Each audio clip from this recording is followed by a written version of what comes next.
like I said, you know, in the previous, I always want you guys to know exactly what you're doing something, okay? I never want there to be anything in the program where you don't understand exactly why you're doing it and what effect it's going to have for you as a baseball player. So today was an aerobic capacity day, right? So why is it important for a baseball player to have aerobic capacity? So there's aerobic energy systems and anaerobic energy systems. So an easy way to think about it is like a Prius. So a Prius can run off of electricity as power, and it can run off gas as power, right? Our body is the exact same way, where we can create energy for movement in different ways.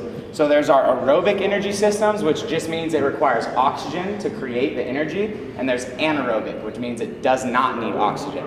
So our aerobic energy systems are great because they can last forever. It's how people can run marathons and how we were able to walk through deserts for days on end, right?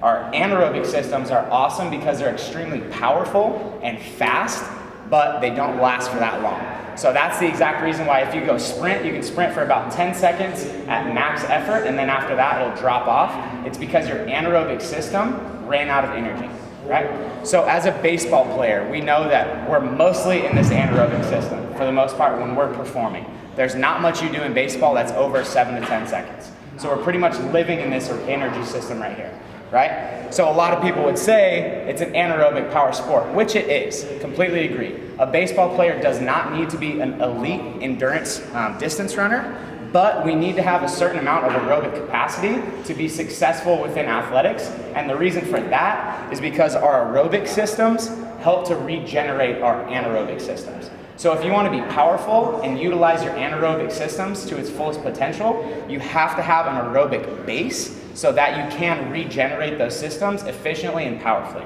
right? So this anaerobic system, that helps us to develop our power through baseball, but the aerobic system is what regenerates it so we can do it over and over and over again. Sound good? Okay. So obviously we don't want to make it a massive priority. So when we get closer to the season, we can't do the best power work that we can, like increase our power output and do our aerobic work. So that's why we have to prioritize it early in the off season, build that base, and then we can maintain it as we get closer to the season, and then we can focus on more power specific stuff that's going to help you drop bombs and throw gas. Sound good? So that's kind of an explanation of why we do aerobic capacity work and how it's going to help you guys. So like I said, I just always want you guys to know the purpose of everything we do. So that's the reason. Sound good? And we don't want to be doing long distance runs. Like pulls are not what you need to be doing, right? These kind of circuits and everything we're doing is another tool to build aerobic capacity.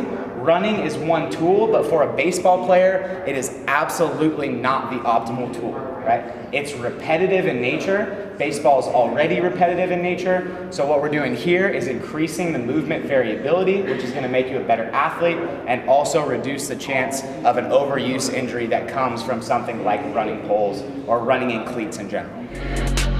Let's go HJ on 3. 1, 2, 3. HJ!